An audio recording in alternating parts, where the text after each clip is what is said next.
Você sabe diferenciar o verbo ver com R na forma infinitiva e o verbo ver com acento na forma conjugada? Se não, observe essa dica como ela é valiosa. Você vai substituir o verbo ver com R pela palavra enxergar. Se a frase combinar, você vai utilizar o verbo ver com R. E você vai substituir onde encaixar o verbo ver com acento na palavra enxerga. Se a frase continuar com sentido, é a substituição correta.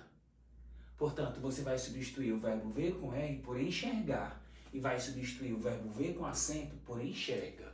Vamos ver onde combina melhor. Você enxergar tudo isso ou você enxerga tudo isso?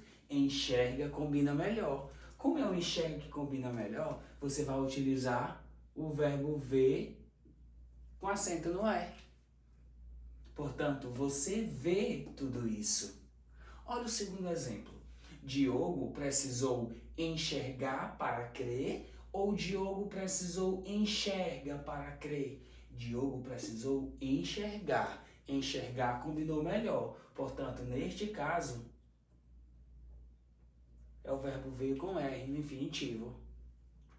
Terceiro exemplo. Maria enxergar milagres ou Maria enxerga milagres? Enxerga combina melhor. Portanto, neste caso, eu vou utilizar o verbo ver com acento no E. Maria vê milagres. Quarto exemplo. Ele fica triste sem enxergar o pai ou ele fica triste sem enxerga o pai? Sem enxergar combina melhor. Portanto, o verbo ver com R. Ele fica triste sem ver o pai. Quinto exemplo.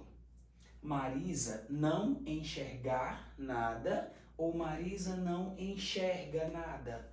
Marisa não enxerga nada combina melhor. Portanto, neste caso, eu vou utilizar o verbo ver com acento no E, na forma conjugada. Último exemplo.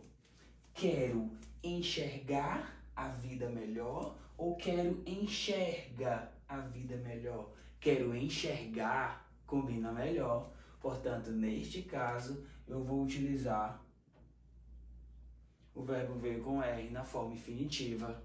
Notaram? Não vamos esquecer, vamos só relembrar.